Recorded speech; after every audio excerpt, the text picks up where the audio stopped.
There's a moment in life that just stops you cold. And it's not when something bad happens exactly. It's when something bad happens and you realize you're facing it completely alone. And that moment came for me after years of holding it together. I'd been through a brutal divorce. When I tried dating again eventually, the guy died.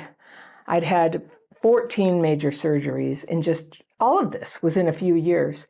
And as everything was falling apart, I looked around for help, for support, for someone to show up with soup or sit with me on the worst day. And people would show up, sort of, they'd come, they'd bring something, they'd talk for a little bit. But it's just that these hardships, these surgeries and stuff, they just kept happening. And after a while, people stopped coming. And then I was alone. I had no real friends, not the kind who show up, not the kind you can call in a crisis. They're just, people I knew. And I had been there for some of them, but it just turned out not to be a reciprocal relationship. They were people I'd seen at work or at events or in passing, but no one, who I could lean on when I needed it the most. And this hit me like a punch in the chest. I had built my whole life this way, and I had to face that. I was friendly with everyone, but I was close to no one. And it wasn't that I didn't want friends. I wanted them desperately, but something was in the way. Some invisible membrane, that's what it felt like, something between me and other people. And I finally had to ask myself the question I'd been avoiding for decades, like, why don't I have close friendships? And why has it always been this way? And that was the moment everything started to change, because I stopped waving the problem off as, a temporary thing or something I could blame on my circumstances or other people. And I started investigating, what was actually going on in me. So I grew up in a house where connection was sketchy. It wasn't reliable. And my parents were alcoholic. They were neglectful. They had a lot of drama of their own. And like a lot of kids who grow up like that, I learned to be really independent, to not need anyone, to never expect attention or help or affection from anyone. So I built a life where I never had to ask, where I never had to need anything, where I could do everything myself. But here's the thing, trauma wounds don't just come from the disappointed feeling that you were neglected. The neglect itself can cause changes to your nervous system, in childhood development, where you don't end up learning to naturally connect like you were supposed to, or you can't connect fully. And I've learned that it's incredibly common for traumatized people to feel a sense of disconnection from people in every part of their lives, in every kind of relationship. So I didn't know that back then. I just knew that I felt separate from people. I could be in a room, at a party, even with someone I loved, and still feel completely disconnected. And then after my divorce and the death and all the surgery, when everything fell apart, I saw the full cost of what this life of disconnection was. Because, you can kind of be independent when you physically can take care of yourself, but when you need people, you need people. And I didn't have anyone who would show up. And I realized, I wasn't just unlucky with friends. There had to be something I was doing, because it was like a pattern. I was isolating. But isolation doesn't just happen. It's not a random condition. It's a set of behaviors and habits and reactions that end up pushing people away, or you end up pulling away. So I started to study myself, and what I found shocked me. I found, I thought that I was so good at this, but I found I had 9 obstacles. I counted them. I wrote them down. This was a whole journal that I had. 9 obstacles inside me that had been blocking connection my whole life. And these are common in people with trauma, and they're sneaky. You don't always see them right away, but they shape everything. So here's what they looked like for me. First, I felt like I didn't belong. I didn't feel like I belonged anywhere. Sometimes I thought I did for like 5 seconds or a day, and then the feeling would come. No matter where I was, I had the sense that I was different, like there was a secret code everyone else got and that I didn't get it. I found out that's normal. Number 2 was I was socially awkward. I didn't know how to be myself in front of other people. I made a lot of jokes, but not always at the right moment, you know. I could be alienating with my sense of humor, and it would come off as insensitive sometimes. I either said nothing, you know, to compensate for this. I would just be really quiet, or I would say too much. 3 is I lacked social attunement, and I missed cues. I didn't always pick up on what people needed. Sometimes I talked over people, or I gave advice when all they needed was to be heard. Then number 4, I couldn't trust my perception. I was either hypervigilant and seeing rejection where there wasn't any, or I was completely blind to red flags. I didn't know how to tell what was, really going on with people. 5 was my boundaries were all over the place. Sometimes I had walls. Other times I just let people, all over my life, just come treat me bad, do whatever, because I didn't want to lose them. And I was afraid to say anything about what was bothering me. Number 6 was I ended up with a lot of mean and troubled people in my life. I also know that's very common for traumatized people. And this happened not because I wanted it to happen, and definitely not because I thought I deserved it. I didn't think I deserved bad treatment, but because I couldn't see the red flags. I just didn't know how to tell when someone was unstable or even dangerous until I was already, in too deep. I was attached. And even when things felt wrong, I would second guess myself. I assumed if there's a problem, it's got to be me. And that kind of like red flag blindness, it doesn't mean you're weak. It means your early experiences probably distorted your radar. And when you can't see trouble when it's staring you in the face, it makes connection feel like walking through a minefield. Number 7, I didn't believe people cared about me. Some didn't, but I would behave as if, I either didn't open up at all, or I overwhelm people by pouring out my whole life story too fast. Like, I better get it all in. I got to get all the communication in like 5 minutes, because I just thought people didn't care and they were about to get up and leave. But that's not really connecting, is it? Number 8 was my emotions were dysregulated. I'd either shut down completely or I'd explode. And I didn't know how to be present with people when I was at the same time feeling strong emotions, which I was, when you're going through a hard time, that's what's going on. So I was like, somebody who was just learning to drive, brakes, gas pedal, brakes, gas pedal. And 9 was I focused too much on other people. And it wasn't because I wanted to fix them. I know that's common, but it was because focusing on them kept the attention off of me. It kept my attention off of me. Sometimes I wanted to fix people. And I thought what I was seeing was their potential. And I would just go, oh, they have amazing potential. And I'd almost be angry that they seemed to refuse to be the person I believed them to be capable of being when I first met them. But all of that was a projection. I think doing this helped me avoid the emptiness in my own life. And it was hard to face. I needed a project. I would have rather had somebody who I was proud to have in my life and could take places, but I didn't. So I would put tremendous pressure on people. It's like, come on, act normal. And meanwhile, I'd over-listen, I'd overshare, I'd over-accommodate, and then I'd wonder why I felt invisible or resentful. And I thought I was being loving, but really, I was just disappearing. And the thing about me and many people is I can only disappear for so long. At a certain point, I'll snap and then I'll be so angry. I'll just be like, why are you allowing me to disappear? So that was kind of how I rolled back then. And when I saw these patterns, I felt a mix of grief and relief. It was grief because of all the years I'd lived without real connection, but relief because finally I had a map. I had something I could work on, something I could change.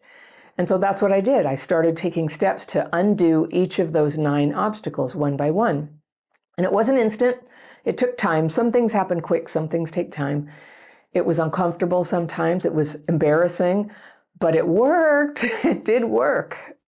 Hey, I've got a quick invite for you. I made a free daily practice course that shows you 2 simple techniques to calm the storm when you're triggered inside. It's short, it's powerful, and it helps you feel clearer, more focused, and more at ease, fast. Click the second link in the description section below, or use the QR code right there, and you can start your course right away. Here are the shifts that made the difference for me. And you know what? I have a whole book. I wrote a whole book about what I learned from this, how to connect with people. It's called Connectability. You can order that right now. There's a link down in the description section, or you can go to connectabilitybook.com. So here's what I did. One was I softened my avoidant behaviors. I stopped ghosting people. I stopped disappearing. And when I got scared, I stayed just a little longer each time, just enough to kind of talk things out. Number two was I taught my heart that I belong. Sometimes I just had to tell myself because I didn't naturally believe it. I didn't wait to be invited to things. I would just show up. I participated. I invited other people to do things. They sometimes didn't respond, but I just kept going. I let people see me, even when I felt awkward. It was second nature to me. I didn't automatically know how to do it, but I just kept trying, and then it got easier. All right. Then I let myself be awkward, and I kept going. I gave myself permission to be clunky and weird, because I am kind of weird. And I didn't run away when I said something weird. I just tried to let myself be human. And I healed my powers of perception too. I practiced noticing. I learned to ask questions. I stopped assuming and started clarifying. Like when I didn't understand something, I asked a question like, could I just ask a question? Is this meant to be a date? Stuff like that I used to just just sweat it out and just feel confused. I became a better observer. I strengthened my boundaries. I started saying no when I felt like saying no. Like, it's okay. I could make a plan with somebody to do something and then change my mind and say, you know what, this isn't going to work for me today. And I didn't want to be rude and inconsiderate and just run people through exhausting, changes because of my personality. But just once in a while, when it was really true, I just said no thanks. I told the truth. I didn't explain or apologize for, needing space or to prioritize something else. And I stopped complaining that people walked all over me. They can't when you don't have a boundary problem anymore. And I learned that only I could change who I hung out with. I would just complain about the people in my life. And then I was like, okay, well, who decides who I hang out with? Me. So I changed that.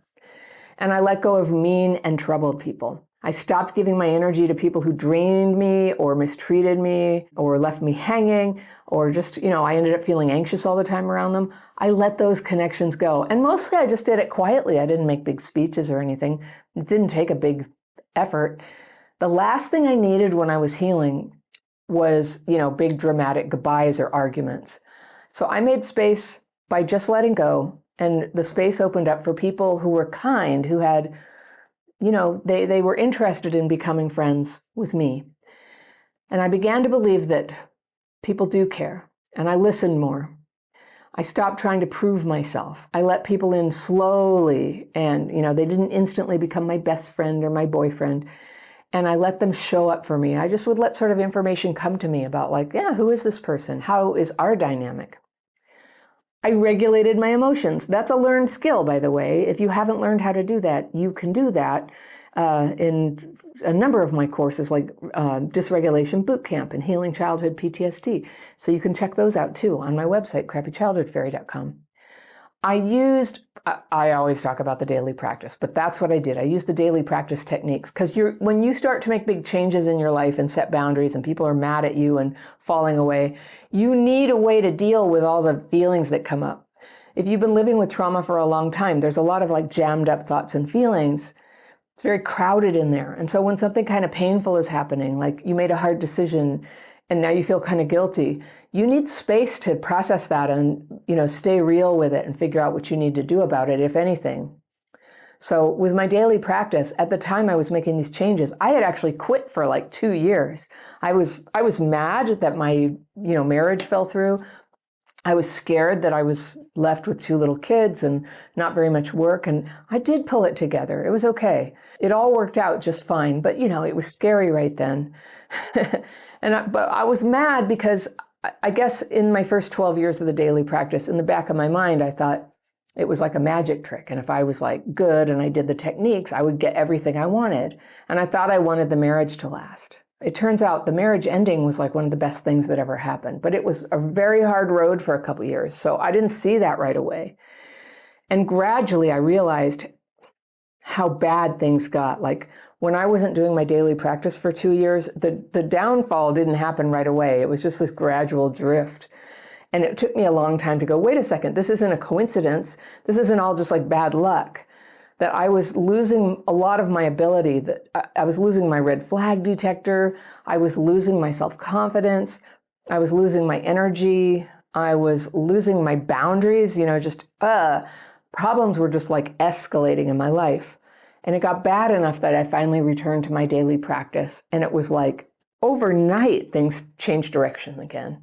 And it didn't take long for things to start moving back in a better direction. I don't think it ever, life, you never get exactly back to where you started when you recover from a dip like that. You go to a new place and it can be even better than it was before, because now you have, in my case, I had lost that delusion, that illusion that if I was a good girl, I would get everything I wanted. Life isn't like that. Sometimes what you want is not the thing that's going to work, and you lose or you get something better. I don't know. I don't tend to have magical thinking about that, but you cannot make everything go your way. You just can't. And I think the game of recovery, the object of the game, is that you learn to be like okay and happy, whatever is going on. And that's what safety is. That's what confidence is. You come to believe in your heart that I don't know what's going to happen, but whatever it is, I'm confident that I'll figure something out. I'll know how to deal with it. And that is freedom. That's a real freedom. So I learned to calm my nervous system. And I didn't know that's what the daily practice was doing for me at the time. I didn't learn that till like 2014, that there was a such thing as nervous system dysregulation. As soon as I read what it is, I was like, that's exactly what I have. Now people talk about it all the time. You probably know what it is. In my early videos, I had to explain it every time. It's like, well, your nervous system is glitching. All your body systems are prone to sort of get disrupted, and it can affect your emotions and your thinking and your hormones, and you get discombobulated and clumsy, and your emotions can go too big or too small, so a lot of stuff happens. So I learned to regulate that. I didn't have a word for it, but my daily practice, it turns out, all along had been this marvelous tool that would help me to re-regulate, not just in my emotions. Emotions are one piece of the pie. Neurological dysregulation is a lot of things. Emotional dysregulation is the one other people can tell. They can see it. When we're like lashing out, they're like, gosh, this is so unfair. When our hormones are going a little bit like in the wrong direction, you don't even notice it, let alone everybody else. So most of the stuff that happens from dysregulation is you can't feel it, but you'll feel it downstream with how it affects you. So when I got back to my daily practice, all I knew was I felt better, and I gave myself time to keep working on it. I didn't jump into new things, and I really, really practiced putting my attention on that moment when something triggered me and how I reacted. I practiced, I don't think I would have called it this at the time, but it was like being present. Just like not running away, not shutting down, not panicking, not trying to control the situation, but just kind of like letting it in, what was going on. That used to be really uncomfortable for me, which is hard to imagine now. I no longer like had to make every situation feel right or assume something was wrong just because I was uncomfortable. I just stopped taking crap from people. I just was able to stand up for myself or walk away from situations. And that used to feel like rocket science to me. But with a little practice, it started coming naturally. And I brought the focus back to myself, like not in a selfish way. I used to think it was selfish to do that. But if you're not focusing on yourself, you can go quite numb to what your effect on other people is, what's happening. So when I got more grounded and I was paying more attention and taking care of myself, one thing that changed is I stopped over-functioning. I didn't even know there was a word for that.